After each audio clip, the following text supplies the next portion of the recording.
Fielder নয় যেন চিতাবাঘ। কোহলি কিংবা ম্যাক্সওয়েলের কথা বলছি না, তিনি বাংলাদেশের বাজ পাখি, হারিয়ে যাওয়া নক্ষত্র নাসির হোসেন। অতিমানবীয় ফিল্ডিং বলতে যা বোঝায় বাংলাদেশে সেটা সূচনা করেছিলেন নাসির। সাব্বির রহমান ও সৌম্য সরকাররা ফিল্ডিং এর সেই রাজকীয়তা ধরে রেখেছেন। মিরাজের বুলেট গতির থ্রো কিংবা শান্তর চিতার মতো গতীয় ফিল্ডিং এ বাংলাদেশকে ভরসা দিচ্ছে।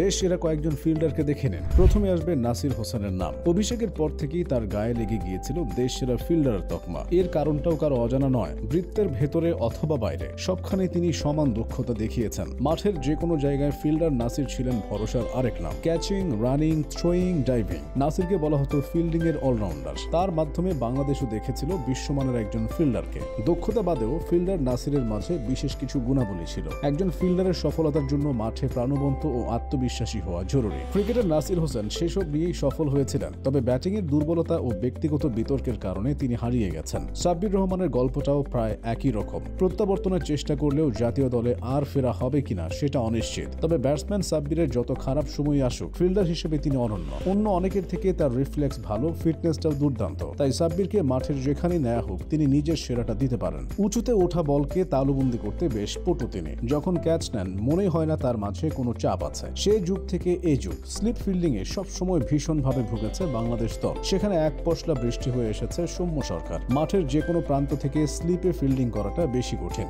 ধেয়ে আসা বলকে তালুবন্দি করার জন্য সেকেন্ডেরও কম সময়ে সিদ্ধান্ত নিতে হয়। সৌম্য সেটা ভালোই পারেন। আন্তর্জাতিক ক্রিকেট হোক বা ঘরোয়া ক্রিকেট, স্লিপ পজিশনের ফিল্ডিং এ সবার আগে তাই সৌম্যের নামটাই উঠে আসে। মাঠের অন্যান্য প্রান্তেও তার হাতে ভরসা খুঁজে পায় বোলাররা। ব্যাটিং বা বোলিং বাদে শুধু ফিল্ডিং করেই ম্যাচের মোড় ঘুরিয়ে দিতে পারেন মেহেদী হাসান মিরাজ। বিশেষ করে প্রতিপক্ষের ব্যাটসম্যানকে রান আউট করতে বিশেষ সিদ্ধহস্ত তিনি। তার বুলেট গতির থ্রো প্রতিপক্ষের ব্যাটসম্যানকে হতভম্ব বানিয়ে দেয়। তবে ক্যারিয়ারের শুরুতে মিরাজ এত ভালো ফিল্ডার ছিলেন না। ধীরে ধীরে তিনি নিজেকে শানিত করেছেন। ব্যাটিং বোলিং বাদেও ফিল্ডিং দিয়ে দলে অবদান রাখছেন। মিরাজ সৌম্যরা যতই ভালো হন, গ্রাউন্ড ফিল্ডিং এ শান্তর নামটা থাকবে উপরের দিকে। হ্যাঁ, ভুল কিছু শোনেননি। ব্যাটসম্যান শান্তকে নিয়ে শখানেক সমালোচনা থাকতে পারে, তবে ফিল্ডার হিসেবে তিনি দুর্দান্ত। দ্রুত গতি দিয়ে ক্যারিয়ারে অনেক চার বাঁচিয়ে দিয়েছেন তিনি। বাউন্ডারি বাঁচানোর পাশাপাশি ব্যাটসম্যানের গতিবিধি বুঝতে পেরে সে অনুযায়ী থ্রো করার গুণও তাকে অন্য সবার থেকে আলাদা করেছে। ক্যাচিংয়েও কম যান না শান্ত।